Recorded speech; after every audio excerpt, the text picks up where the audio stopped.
a lot of people say not to do motorsport with it. I'd rather something happen to me knowing that I did it rather than regretting that I've ever done it.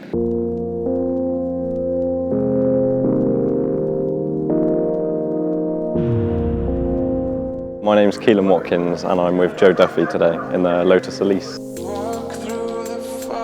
the way up to a chicane, right entry, 2 bail.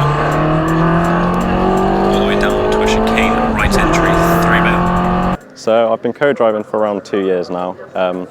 Bit odd vents, not too many, because I've got a rally car of my own that I'm trying to build as well on the side, but trying to save a bit of money, but just trying to find the most experience I can really until I'm out with myself. My dad's co-driving as well, so we've got a little father and son kind of battle because we're both in the same class as well. Dad competed, he started competing when he was 21 driving, and he's navigating still now. Does a bit of instructing at rally school, so I'm trying to follow in his footsteps really, just trying to get out there. I think the main rival is Matt in the C2. He's a quick driver and he's got a lot of experience, and the car is definitely a weapon as well. I know on previous events they're very close in times, so I think there's always been a bit of a rivalry between them both. So just want to push Joe on, try and win the class. We'll try and beat Matt, and then we'll be happy, I think.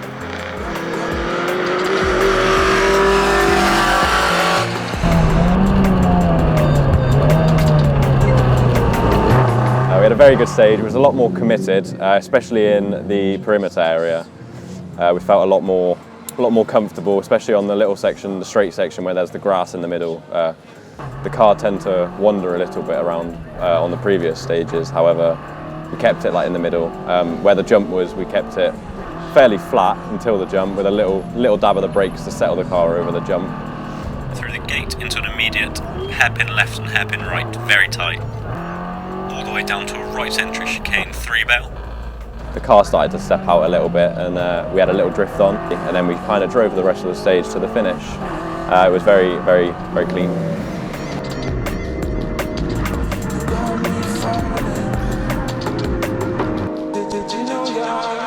So I've got severe haemophilia A, so it's a bleeding disorder where my blood doesn't really clot properly. So I was diagnosed at around 2 months old with it when I was just starting to have seizures out of nowhere, and they were quite extreme. So they kind of got taken to hospital, and they kind of referred me to special clinics to find out that I was having a brain hemorrhage, so like a brain bleed, where the pressure was building up in my skull. I had a portacath fitted in my body. It's like a little metal plate that was piped into my heart where I was having the treatment put through. So that was working for a while, and then I started getting older with like managing with the condition, and then as I was growing older, the pipes that was like tubed into my heart were stretching across my neck. So I was having sort of neck pain, so I had to have an operation to get the port removed. And then from about, I'd say 7 or 8 years old, I started manually accessing my vein in my arm. So I was pumping up the vein in my arm, putting a needle in myself, which I'd been doing since I was 12 years old myself. I mean, to this day, Dad still, if I can't be bothered, I was like, Dad, can you just put the needle in for me? Like this morning, I was like, I'm too tired, can you just put it in for me? So I've been managing for that for the past 20 years. And I know a lot of people say not to do motorsport with it, but I've always wanted to do it. It's like been a hobby, like a dream from a young age. So I'd rather something happen to me knowing that I did it rather than regretting that I've ever done it. But I take precaution. I always double dose on my treatment before events, and just kind of promoting the sort of invisible disability that they're not always visible, but that you can just do what you want really. And I'm just hoping that it kind of shows some people that you can do that and just complete whatever you want. When I talk about people about it, they're like, they don't have a clue what it is. So it's quite hard to explain to them what the actual condition is. If I was to explain it to you, I'd probably say you've got 13 factors in your blood, and they all act as dominoes that fall on each other to help clot the bleed or the cut.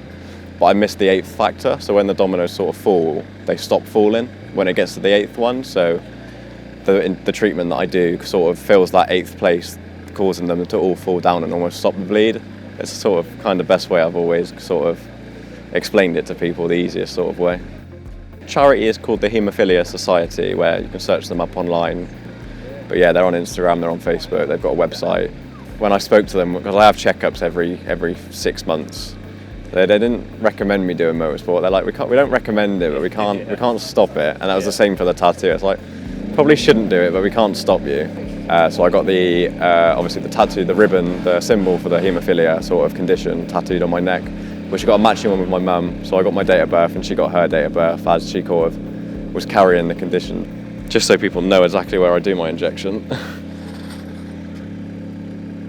On the event of an accident, it could be a lot more serious for me, which I haven't yet, thankfully, had to deal with. However, I do take precautions on events, so I obviously, like I said, do the extra treatment, but I also speak to the medical team that are at the venue, and I let them know what car number I am, who I am, and what condition I have, because I always take my treatment with me to events as well, so I've got it in my bag over there in my car, so if there was any sort of serious accident, that I'm always as prepared as I can be.